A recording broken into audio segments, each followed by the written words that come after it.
अस्सलाम वालेकुम दोस्तों, आप देख रहे हैं लाइन स्पोर्ट्स। दूसरा टेस्ट मैच पाकिस्तान का मुकाबला न्यूजीलैंड, जो कि कराची नेशनल स्टेडियम में खेला जा रहा है। आज 14 दिन था टेस्ट मैच का और यहाँ पे पाकिस्तान बड़ी मुश्किल में फंस चुका है, क्योंकि न्यूजीलैंड ने 319 रन का टारगेट दिया है पाकिस्तान को दूसरी इनिंग में। और यहाँ पे बग़ैर कोई रन पे 2 खिलाड़ी हमारे आउट हो चुके हैं। और अब देखना है कल का आखिरी दिन क्या लेकर आता है पाकिस्तान की किस्मत में। आज जब दिन का आगाज़ हुआ तो सऊद शकील नॉट आउट थे 124 रन पे। आखिरी विकेट पे उनके साथ इब्रार अहमद थे, जो कि बगैर कोई रन बनाए नॉट आउट थे, लेकिन पहले ही नुकसान उठाना पड़ा यहाँ पे दिन का, जब इब्रार अहमद आउट हो गए। आशिफ की बॉल पे LBW आउट हुए और इस तरह से पाकिस्तान की इनिंग सिमट गई 408 रन पे। सऊद शकील सिर्फ आज 1 रन का इजाफा कर सकते, 125 रन पर नॉट आउट रहे। इस तरह से यहाँ पे लीड हासिल की न्यूजीलैंड ने 41 रन की। न्यूजीलैंड की बॉलिंग कामयाब जो रहे, उसमें दोनों स्पिनर न्यूजीलैंड के एजाज पटेल 3 विकेट लेने में कामयाब हुए, उसके अलावा आशिफ भी 3 विकेट लेने में कामयाब हुए। इसके अलावा कप्तान टीम साउथी मैट हेनरी और एरन मिचेल के हिस्से में 1-1 विकेट्स आई यहाँ पर। और जब इस तरह से न्यूजीलैंड 42 रन की लीड लेने के बाद अपना दूसरी इनिंग स्टार्ट किए, तो यहाँ पर बहुत जल्द पाकिस्तान को पहली कामयाबी मिल गई। बिलाखिर मीर हमजा अपनी पहली विकेट लेने में कामयाब हुए। इस सीरीज़ के दौरान अब तक कोई विकेट वो नहीं ले पाए थे और क्लीन बोल्ड किया यहाँ पे कॉनवे को पहली बॉल पे। शानदार डिलीवरी थी यहाँ पे मीर हमजा की, इस तरह से बगैर कोई रन बनाए कॉनवे आउट हुए। उसके बाद एक अच्छी पार्टनरशिप हुई टॉम लैथम की और केन विलियमसन की यहाँ पे, जो कि स्कोर को फिर उन्होंने बढ़ाना शुरू किया। न्यूजीलैंड के 114 रन तक ले गए थे ये दोनों भी इस पार्टनरशिप को। उसके बाद एक शानदार कैच लिए यहाँ पे इब्रार अहमद ने नसीम शाह के बॉल पे, और यहाँ से एक दफ़ा फिर मैच में वापसी आता हुआ नज़र आया पाकिस्तान। लेकिन यहाँ पे 62 रन बना चुके थे। टॉम लैथम अच्छी इनिंग रही उनकी भी दूसरी इनिंग में, और इसके बाद फिर एक दफ़ा विकेट यहाँ पे हासिल हुई पाकिस्तान को केन विलियमसन की, जब वो स्वीप करने की कोशिश में इब्रार अहमद के हाथों LBW आउट हो गए। नॉर्मली वो करते नहीं है स्वीप शॉट ज़्यादा, लेकिन इस बॉल को स्वीप शॉट खेलने की वजह से LBW आउट करार पाए। और यहाँ पे केन विलियमसन की भी अच्छी इनिंग रही, वो भी 41 रन यहाँ पे खेलने में कामयाब हुए। और उसके बाद फिर फ़ौरन एक और विकेट यहाँ पे कामयाबी हासिल की पाकिस्तान ने निकल्स की, जिनको बिलाखिर हसन अली भी अपनी पहली विकेट यहाँ पे लेने में कामयाब हुए। एक आसान कैच लिए बाबर आजम ने बड़ी हिट लगाने की कोशिश में, लेकिन उसके बाद जिस तरह से पार्टनरशिप कायम की है टॉम मेंडल ने और ब्रेसवेल ने, वो फिर आखिर तक कायम रही और बहुत मुश्किल हो गया था हमें पाकिस्तान को। अच्छा यानी कि कम बैक कर लिया था पाकिस्तान ने बैक टू बैक विकेटें लेके, लेकिन इस विकेट की पार्टनरशिप पाकिस्तान तोड़ने में कामयाब नहीं हुआ। और यहाँ पे आखिरी आउट होने वाले जो खिलाड़ी बने टॉम मेंडल बने। 74 रन की शानदार इनिंग रही उनकी, और सही की सुताई यहाँ पे लग रही है पाकिस्तान के तमाम बॉलर्स की। और बिलाखिर जब वो आगा सलमान की बॉल पे आउट हुए, इमामुल हक ने उनका कैच लिया, क्योंकि इसके बाद तेज़ खेलने की कोशिश में नज़र आए न्यूजीलैंड के प्लेयर, क्योंकि इनिंग इनको डिक्लेयर भी करना था। और बिलाखिर इस तरह से न्यूजीलैंड 270 रन 5 विकेटों के नुकसान पे टीम साउथी ने इनिंग डिक्लेयर करने का ऐलान किया।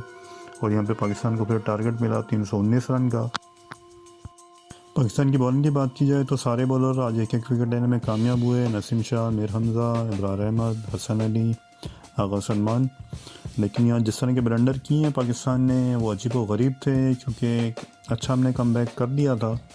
जब यहाँ पे 128 रन पे 4 विकेटें गिर गई थी न्यूजीलैंड की, तो बहुत जल्द यहाँ पे हमारे बॉलर्स को चाहिए था कि यहाँ पे इनिंग समेट देते न्यूजीलैंड की, लेकिन उसमें वो कामयाब नहीं हुए। और उसके बाद कल का वैसे आखिरी दिन रह गया था, तो यहाँ पे न्यूजीलैंड ने एक अच्छा चांस लिया है इस मैच के नतीजा लाने के लिए, जितनी भी तारीफ़ की जाए कम है। और उसमें बिल्कुल कामयाब नज़र भी आए हैं, क्योंकि एक अच्छा डिसीजन है यहाँ पे टीम साउथी का। वैसे तो मैच ड्रॉ की तरफ ही जा रहा है, लेकिन जिस तरह से उसने फ़ैसला किया टीम साउथी ने, उसके बाद उनके बॉलर्स ने सिर्फ 2 विकेटें यहाँ पे हासिल कर ली हैं बगैर किसी रन पाकिस्तान के। तो ये बहुत ही शानदार कामयाबी है न्यूजीलैंड की, क्योंकि अब कल 5वां दिन होगा मैच का, और बहुत मुश्किल है यहाँ पे पाकिस्तान की बैटिंग को सरवाइव करना, क्योंकि जिस तरह की बैटिंग पाकिस्तान की फ्लॉप चलती हुई आ रही है। अब देखना ये होगा कि पाकिस्तान ये मैच बचाने में कामयाब होता है या नहीं। और मैं तो सीधी सी बात ये करूँगा, पाकिस्तान भले ये मैच हार जाए, कोई फ़र्क पड़ने वाला वैसे भी नहीं है, क्योंकि यहाँ पे किसी के कान पे जूं रेंगती नहीं है, सीधा सीधा यहाँ पे चांस लेना चाहिए। क्योंकि जिस तरह से फैसला किया टीम साउथी ने, उन्होंने देख लिया पहली इनिंग में जिस तरह से स्लो पाकिस्तान बैटिंग परफॉर्मेंस नज़र आई है, और उनके माइंड में सिर्फ यही है पाकिस्तान वही डिफेंसिव माइंड में जाना है और उसी का भरपूर फ़ायदा उठाना है यहाँ पे न्यूजीलैंड के बॉलर्स ने। कि अगर तो हम सिर्फ ये सोच लेके जाएंगे कि हमने मैच ड्रॉ करना है तो इसका कोई फ़ायदा नहीं होगा पाकिस्तान को, पाकिस्तान के क्रिकेट को। इससे बेहतर है यहाँ पे अटैकिंग क्रिकेट खेलें, प्रेशर में लेकर आएँ यहाँ पे न्यूजीलैंड के बॉलर्स को, और भले ही मैच हारते हैं हार जाएँ, कोई फ़र्क नहीं पड़ने वाला है यहाँ पे। इससे पहले भी दूसरी हम हार चुके हैं, क्या हो गया, किसी ने कुछ नहीं किया यहाँ पे, और होता भी यही है। अच्छा, एक तरह से सीख मिलेगी यहाँ पे पाकिस्तान को, और एक इंटेंट नज़र आएगी पाकिस्तान की यहाँ पे। अगर अच्छी क्रिकेट वो यहाँ पे खेलते हैं, भले वो हार जाएं, लेकिन अगर वो हावी होकर खेलते हैं न्यूजीलैंड के ऊपर, तो हार जीत मैचेस का हिस्सा होता है। जिस तरह से एक बहादुराना फैसला किया यहाँ पे टीम साउथी ने, तो उसी तरह से पाकिस्तान को उसका जवाब भी देना चाहिए, और सिर्फ यहाँ पे पाकिस्तान को टारगेट की तरफ जाना चाहिए, ना कि मैच ड्रॉ करने की तरफ। और यहाँ मुझे आज ऐसी फील भी आई है कि पाकिस्तान जब 4 आउट कर लिए थे न्यूजीलैंड के, तो ऐसा लगा कि ये रिलैक्स कर गए हैं, और जिस तरह की बॉडी लैंग्वेज नज़र आ रही थी बाबर आजम की, खासकर हसन अली की, जैसे मस्खरापन वो कर रहे थे, साथ में सरफराज अहमद ने तो बहुत ही मायूस किए अपनी विकेट कीपिंग में इस पूरी सीरीज़ के अंदर। जिस तरह के उन्होंने आसान कैचेस ज़ाया किए, स्टम्प चांसेस ज़ाया किए, और उसके अलावा रिव्यू के हवाले से भी सबसे करीब वही होते हैं स्टम्प के, उसके बावजूद भी किसी किस्म का उनका नज़र नहीं आया साथ बाबर आजम के। और सरफराज को यहाँ पे अपनी विकेट कीपिंग के लिए स्पेशली बहुत कुछ करने की ज़रूरत है, क्योंकि कोई ख़ास परफॉर्मेंस उनकी विकेट कीपिंग में दोनों टेस्ट मैचेस में नज़र नहीं आई है। और यहाँ पे अगर पाकिस्तान को मैच जीतना है तो सिर्फ अटैकिंग माइंड के साथ यहाँ पे जाना पड़ेगा, और अगर ये मैच को ड्रॉ करने की तरफ लेके गए तो मुझे नहीं लगता है न्यूजीलैंड ये मैच कभी भी ड्रॉ करने देगा पाकिस्तान को यहाँ पे। और पूरी एबिलिटी है उनकी बॉलिंग लाइन में कि वो पाकिस्तान को आउट कर सके यहाँ पे। ऑलरेडी 2 विकेट हमारे बगैर किसी रन पे गिर चुकी है, तो यहाँ पे न्यूजीलैंड को स्पेशली एज हासिल होगा, क्योंकि 2 यहाँ पे स्पिनर्स खेल रहे हैं, एजाज पटेल और इसूदी, और किसी किस्म की भी विकेट हो 5वें रोज़ इतनी आसान होती नहीं है खेलने के लिए। और यहाँ पे अगर एक पॉजिटिव क्रिकेट पाकिस्तान खेलता है तो यकीनन वो जीत की तरफ भी जाता है। अब ये डिसाइड हमारे पाकिस्तानी बैटिंग लाइनअप ने करना है कि वो किस किस्म की अप्रोच लेके के लिए मैदान में उतरते हैं। दूसरी इनिंग में भी एक दफ़ा फिर अब्दुल्ला शफीक ने इंतहाई मायूस किया है, और जिस तरह से वो बोल्ड हुए हैं टीम साउथी के बॉल पे, कोई ख़ास डिलीवरी नहीं थी वो, लेकिन बिल्कुल नहीं समझ पाए, और बैटिंग पैड के दरमियान में से इनकी बॉल निकल गई, और एक मायूसकुन परफॉर्मेंस का सिलसिला यहाँ पे जारी है अब्दुल्ला शफीक का। और यहाँ पे मैं ज़रूर कहना चाहूँगा कि यहाँ पे नेक्स्ट सीरीज़ के लिए बिल्कुल भी कंसिडर नहीं करना चाहिए अब्दुल्ला शफीक को, कि कितने चांसेस बहुत हैं। हमारे पास ऑलरेडी एक शानदार ओपनिंग बैट्समैन मौजूद है टेस्ट मैचेस के लिए, आबिद अली, जो कि शानदार परफॉर्मेंस दी है टेस्ट मैचेस में पाकिस्तान के लिए, और मुकम्मल तौर पर वो फिट हैं। और यहाँ पे अब नेक्स्ट सीरीज में ज़रूर आबिद अली को मौका मिलना चाहिए, शाहिद अफरीदी को ज़रूर कंसिडर करना चाहिए यहाँ पे आबिद अली को। उसके बाद नाइट वॉचमैन के तौर पे जब मीर हमज़ा को यहाँ पे भेजा गया तो वो भी बगैर कोई रन बनाए शानदार डिलीवरी थी, आयशुदी का उसका शिकार बने, और इस तरह से 2 खिलाड़ी यहाँ पे आउट हो चुके हैं हमारे पाकिस्तान के बगैर किसी रन पे, और 319 रन का टारगेट यहाँ पे सामने है। चलेंगे देखते हैं कि किस किस्म की परफॉर्मेंस आती है पाकिस्तान की तरफ से। इसके बाद बात करें जी ओडीआई सीरीज़ न्यूजीलैंड के ख़िलाफ़ जो कि शुरू होने जा रही है।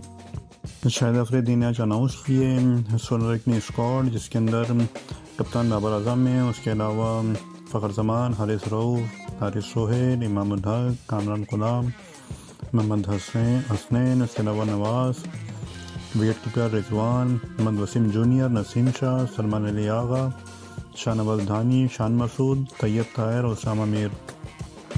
इसमें 2 प्लेयर न्यू हैं, जिसमें शानदार कारकर्दगी का मुजाहरा करने वाले डोमेस्टिक सीज़न में तैयब ताहिर हैं। इसके अलावा ऑफ स्पिनर उसामा मीर को शामिल किया गया है, क्योंकि शादाब खान अनफिट हैं, इसकी वजह से उनको इसमें स्क्वाड में शामिल नहीं किया गया है।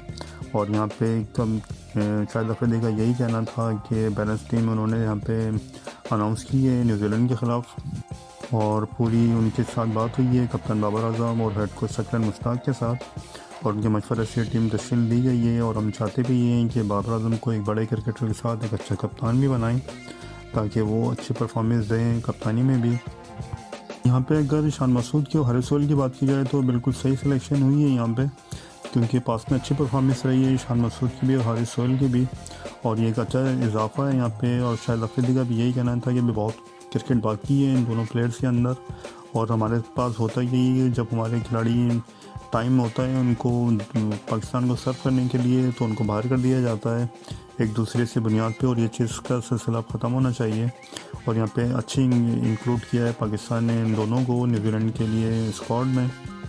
इसके अलावा सरफराज अहमद के भी उनका यही कहना था कि जहाँ उनको लगेगा कि ज़्यादा वर्कलोड बढ़ गया है रिजवान के ऊपर तो वहाँ पे ज़रूर कंसिडर भी किया जाएगा सरफराज अहमद को। ठीक भी है, अगर वहाँ पे चांस मिल गया है सरफराज को टेस्ट मैचेस में और परफॉर्मेंस दे दी भी है सरफराज ने, तो वाइट बॉल में तो ठीक है। यहाँ पे decision wicket keeper as a Rizwan. उसके अलावा अगर बात करें यहाँ पे मज़ीद सिलेक्शन की, तो फास्ट बॉलिंग में एक दफ़ा फिर हारिस रऊफ आ गए शॉट के अंदर मुकम्मल फिट होने के बाद, और शाहीन अफरीदी एक दफ़ा फिर सेलेक्ट नहीं हो सकी है। ठीक है, उनको कंप्लीट रेस्ट देना चाहिए और जल्दबाजी बिल्कुल भी नहीं करनी चाहिए। उसके अलावा शाहनवाज दरानी भी होंगे और नसीम शाह भी होंगे फास्ट बॉलिंग।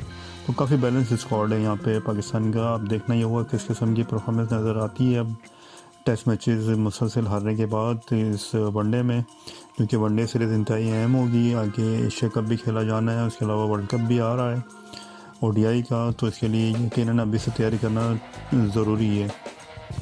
इसके बाद बात करें जी एशिया कप 2023 की, तो एशियन क्रिकेट काउंसिल के प्रेसिडेंट जय शाह ने अनाउंस कर दिया है कि इस बार एशिया कप में इंडिया और पाकिस्तान दोनों एक ही ग्रुप में होंगे, और इसके अलावा तीसरी टीम क्वालिफायर होगी। और अगर दूसरे ग्रुप की बात करें तो यहाँ पे श्रीलंका, बांग्लादेश और अफगानिस्तान शामिल होंगे। और ये एशिया कप पाकिस्तान में खेला जाना है, जिसको पाकिस्तान को मेज़बानी मिल चुकी है, लेकिन इससे पहले इंडियन क्रिकेट बोर्ड मना कर चुका है कि पाकिस्तान में बिल्कुल आके नहीं खेलने को रेडी हैं इस एशिया कप के लिए। तो अभी तक इसकी मेज़बानी सामने नहीं आई है। जो ट्वीट किया यहाँ पे जय शाह ने, उसमें सिर्फ ये अनाउंसमेंट है कि पाकिस्तान और इंडिया के ग्रुप में है, और अब आने वाला टाइम ही बताएगा कि एशिया कप किस मसाइल का शिकार होता है।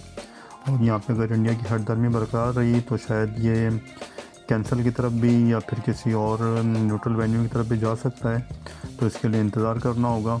आखिर में बात करें जी साउथ अफ्रीका मुकाबला ऑस्ट्रेलिया टेस्ट मैच जो जारी है सिडनी क्रिकेट ग्राउंड में, आज दूसरा रोज़ था और शानदार परफॉर्मेंस दी है उस्मान ख्वाजा ने। बहुत करीब पहुँच चुके हैं अपनी डबल सेंचुरी के।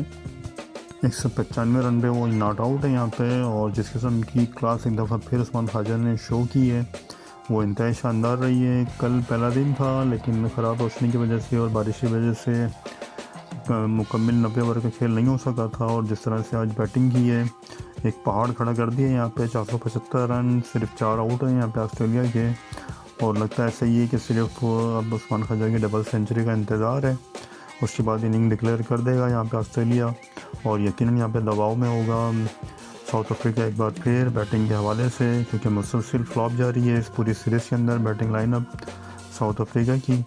और यहाँ पे रेवोल्यूशन भी 79 रन बनाने में कामयाब हुए। स्टीवन स्मिथ एक दफ़ा फिर सेंचुरी करने में वो कामयाब हो गए। 104 रन की उन्होंने भी शानदार बारी खेली है। उसके अलावा ट्रेविस हेड भी 70 रन बनाने में कामयाब हुए, और इस तरह से अभी तक 475 रन बनाने में कामयाब हो चुका है ऑस्ट्रेलिया।